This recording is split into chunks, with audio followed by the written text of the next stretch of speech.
Now, you're always going to hear somebody say the funniest of all of these things. The best system is the one you use. Yes. Okay? You can see right now, there's a lot of good systems out there. The best system is the one you will use. Okay? I'm impressed with how each one of you actually has something a little different and is super efficient with it.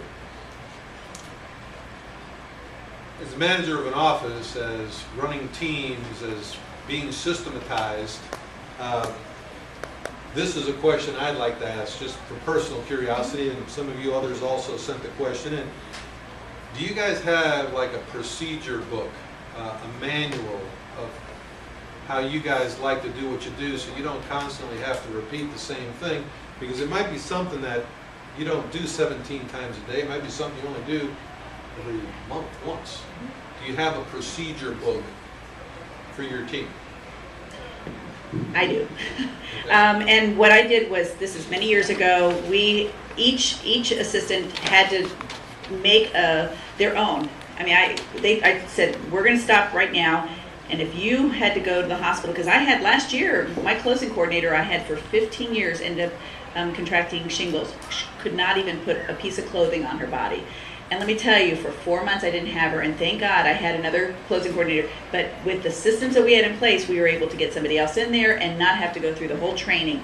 And to me, that book was worth, I mean, just $1 million right there. Because you have to be able to, if something, and I always say, life happens, just life happens, and you don't want your service to, to be jeopardized. And the same with, I had a marketing person that, she had a really great opportunity, not to be in real estate, but to do something else as her graphic design. And another guy came in, and boy, it was just very nice and easy. He came in, and he was able to just do everything from there. And whenever we have something that comes new, I just say, look, you know what, this is a new system that we're implementing. I want to see a procedure, and I want to be able to do it. It's just from even downloading the little disc from my camera. I will go ahead and see if I can do it, then anybody can do it. Yeah, we have the joke that a 5-year-old has to be able to follow the directions and do it, or else the system's not correct. So, especially if you're, having virtual assistants do it from across the world, they don't even barely speak English. So, it was challenging to get everything up and running. So we probably have, a couple of thousand, pages in our procedure manual. But we started switching everything over to making videos online. So now what we do is anytime we have a new system that we're sending somewhere else, we just record the screen movements and talk into the microphone instead of, typing out, push the third button from the left, because they don't speak that good English. So now we make the videos online and it's free, so and post it on YouTube. So now anytime somebody starts a new process, we send them the link to YouTube and they can visually see it, so it doesn't matter what language they speak.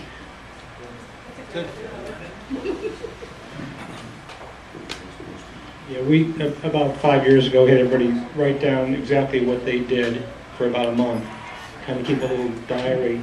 And we took it all, we put it all into a better manual. We've been using manuals before, but made this a more updated manual and a checklist. So everybody kind of knows what happens when a buyer comes in, when a seller comes in.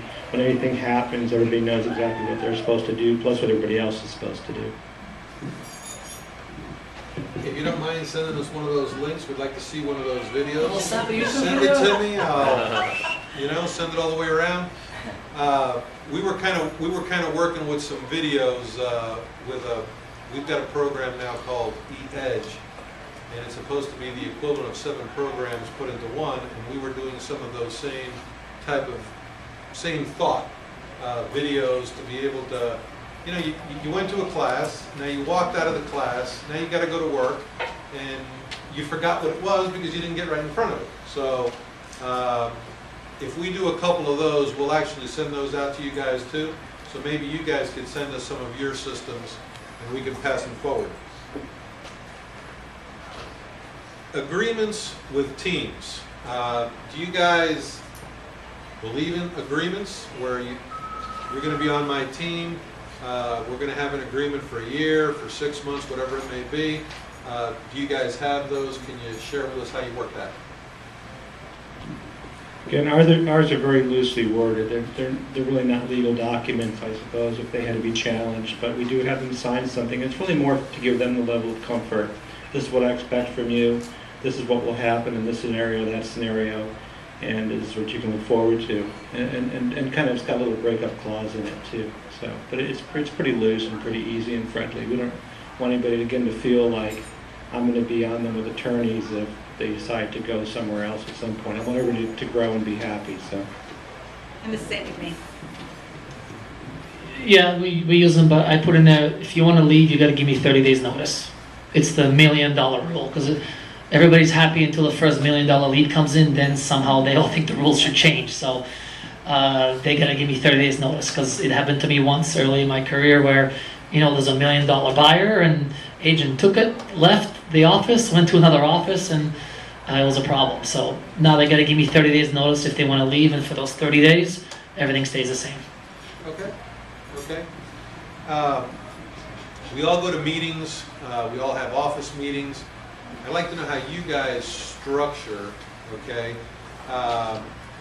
Do you do a daily 3-minute meeting? Do you do a weekly team meeting? Do you do a once-a-month meeting? How do you guys structure internally with your group? For the agents, we do a Tuesday 10:30 to 12 buyer agent meeting, and that's what we do role playing. We do the buyer consultation. We go over how everybody's doing on their leads, who they're working with, and every week it's a little bit different, so it's good. We do a morning huddle from 9:15 to 9:30. That's Monday, Wednesday, Friday. We all call into a conference call number and go over what do you have going on today, who's in your car, how did it go yesterday. That's for the agents. And then with the staff, I do a monthly team meeting with the staff, and then a one-on-one every 2 months with the staff. Every 2 weeks, I get together with the staff and the 2 REO realtors that work with me. And then with the buyers, we pretty much meet once a month. And then typically on that once a month, it's to go look at some, properties that we feel that is necessary for them to, be able to see. So. We meet once a week, and we're small enough we can be flexible on the day, but it's usually Thursday afternoons. And first thing we do is go through all of our existing listings and where everybody stands, including the pending sales. And we talk about the buyers we're working with and where those are. We do role playing, problem solving. We talk about new corporate rules that have been handed down from the company, things like that. So just make sure we're on the same page. And again, it's good just because we can all exchange ideas. Everybody gets a chance to speak. It's pretty an open, friendly meeting. We do follow an agenda, but it's pretty friendly. You guys will notice that their communication amongst themselves is always current, and they're always keeping each other in the loop so they can actually help each other not miss on something.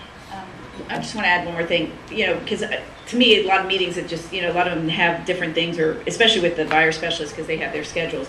We are so into email. That is just, we're always emailing back. And I always say, I'd rather see email to the whole team, and I can delete them as quick as I can get them, but I'd like to be included in them, and so everybody can see it, and if it doesn't pertain to them, they'll just delete it. But this way, if somebody's wanting to know, so this way we don't have to have meetings like every hour or every day.